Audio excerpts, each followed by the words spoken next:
مسئله 6.5.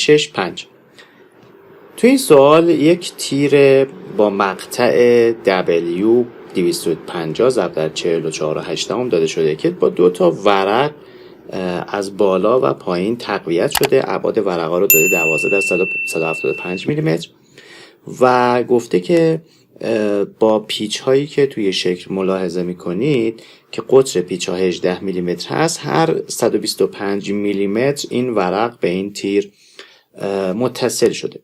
میگه اگر تنش برشی مجاز توی پیچ ها 85 مگاپاسکال باشه، بیشترین مقدار نیروی عمودی برای برش تیر و نیرویی که اینجا میشه وارد کرد چقدر هست؟ خب میدونیم که نیروی برشی بر واحد طول توی یک تیر از رابطه VQ به I به دست میاد.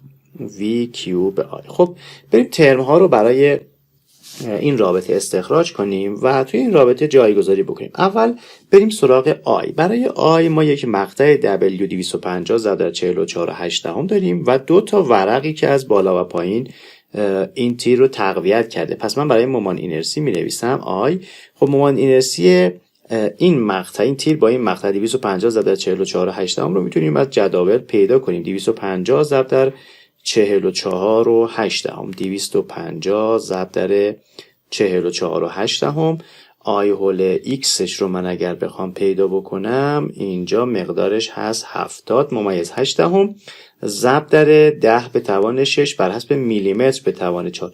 پس 70 ممیز 8 ضرب در 10 به توان 6 بر حسب میلیمتر به توان 4 هست. خب بنویسم مقدارش رو اینجا 70 ممیز 8 ضرب در 10 به توان منهای 6 میذارم، به خاطر اینکه ضرب در 10 به توان 6 بوده بر حسب میلیمتر به توان 4. اگر بخوام به متر تبدیلش کنم باید ضرب در 10 به توان منهای 12 هم بکنم. پس حاصل ضرب اینا میشه ضرب در 10 به توان منهای 6. خب پس مومان اینرسی تیر حول محور ایکسش هست 70 ممیز 8 ضرب در 10 به توان منهای 6 به اضافه خب 2 تا ورق بالا و پایین داریم. پس 2 تا مومان اینرسی ورق بالا میشه 1/12 عرض ورق که هست 175 میلیمتر ضرب در 175 ضرب در ارتفاع به توان 3 1/12 BH3 به اصطلاح، به اضافه نیاز به انتقال هم داره تا منتقلش کنیم به مرکز سطح. بس به اضافه مساحت ورق که هست 12 ضرب در 175 ضرب در فاصله مرکز سطح ورق تا مرکز سطح کلی. این فاصله چقدر هست؟ خب من نیاز دارم این تیر رو ارتفاعش رو پیدا بکنم. ارتفاع تیر چقدر هست؟ برای W 250 ضرب در 44.8 ارتفاع D رو اگر دقت بکنیم اینجا مقدارش رو داریم 267. پس فاصله مرکز سطح میشه نصف این 267. پس ضرب در 267 دوم بایستی بکنیم. پس این عدد رو من 267 دوم رو مقدارش رو حساب کنم. 267 تقسیم بر 2 میشه 133 و نیم. پس این عبارت، این مقدار اینجا میشه 133 و نیم. 6 میلیمتر هم به خاطر خود این ورق بایستی اضافه کنیم دیگه، چون ضخامت ورق 12 میلیمتر بوده. پس 133 و 6 دهم بایستی به اضافه 6 میلیمتر بشه. پس میشه 139 و نیم. پس ضرب در 139 و نیم به توان 2 ضرب در 10 به توان منهای 12 هم میکنم که تبدیل بشه به متر به توان 4. خب اگر این مجموع رو حساب بکنیم مومان اینرسی به دست میاد. مومان اینرسی میشه تقریبا 1/53 ضرب در 10 به توان منهای 4 متر به توان 4. این مربوط به مومان اینرسی. حالا بریم مقدار Q رو محاسبه بکنیم. مقدار Q به چه شکلی حساب میشه؟ مقدار Q رو حساب بکنیم. خب اگر بخواد از این قسمت ببره، پیچ ها ببره، من بایستی سطح بالا رو در نظر بگیرم برای Q. خب Q چی میشه مقدارش؟ میشه A ضرب در Y بار. خب مساحت چقدر هست؟ مساحت میشه مساحت ورق بالایی. ورق بالایی مساحتش 12 ضرب در 175. ضرب در وای بار فاصله مرکز سطح این ورق بالایی تا مرکز سطح کلی جسم. خب همون مقدار 139.5 که قبلا حساب کرده بودیم میشه. پس میشه ضرب در 139.5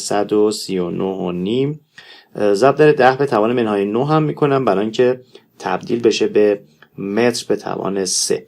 مقدار کیو میشه 2.93 ضرب در 10 به توان منهای 4.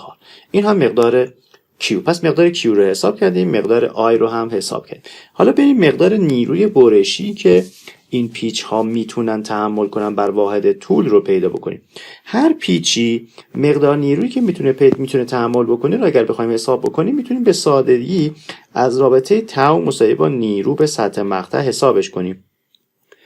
تنش مجاز پیچ 85 مگاپاسکال هست. پس 85 ضرب در 10 به توان 6 برابر با نیرویی که پیچ میتونه تحمل کنه تقسیم بر مساحت پیچ. مساحت پیچ سطح مقطع دایره‌ای داره، میشه پی ضرب در شعاع پیچ، یعنی 9 میلیمتر به توان 2، 10 به توان منهای 6 هم میذارم برای اینکه تبدیل بشه به متر مربع.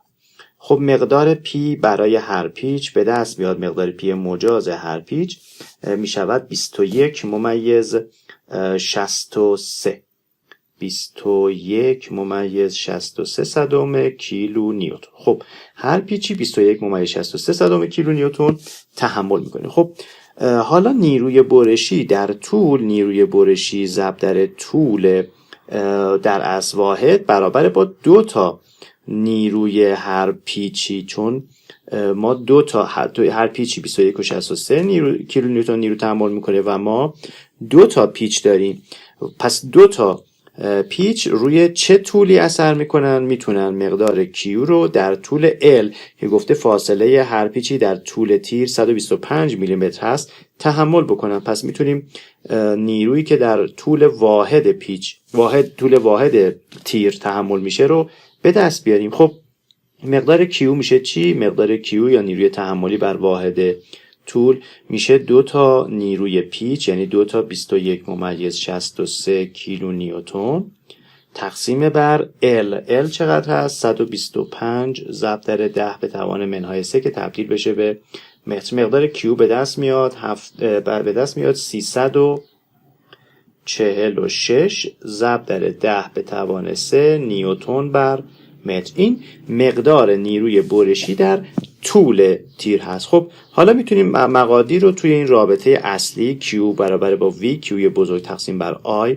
جایگذاری بکنیم. پس من مجدد می نویسم Q برابر با V Q تقسیم بر I. خب مقدار Q رو داریم 346 ضرب در 10 به توان 3. مقدار V یا نیروی برشی رو نداریم. Q بزرگ رو داریم 2.93 ضرب در 10 به توان منهای 4 تقسیم بر I. مومنت اینرسی رو هم اینجا حساب کردیم 1.53 ضرب در 10 به توان منهای 4. پس میتونیم حالا از این رابطه مقدار V ماکسیمومی که میتونه این تیر تحمل کنه رو به دست بیاریم. مقدار V ماکسیموم میشه 180.7 کیلو نیوتن. مقدار V مجاز برای اینکه این تیر پیچ هاش نبره.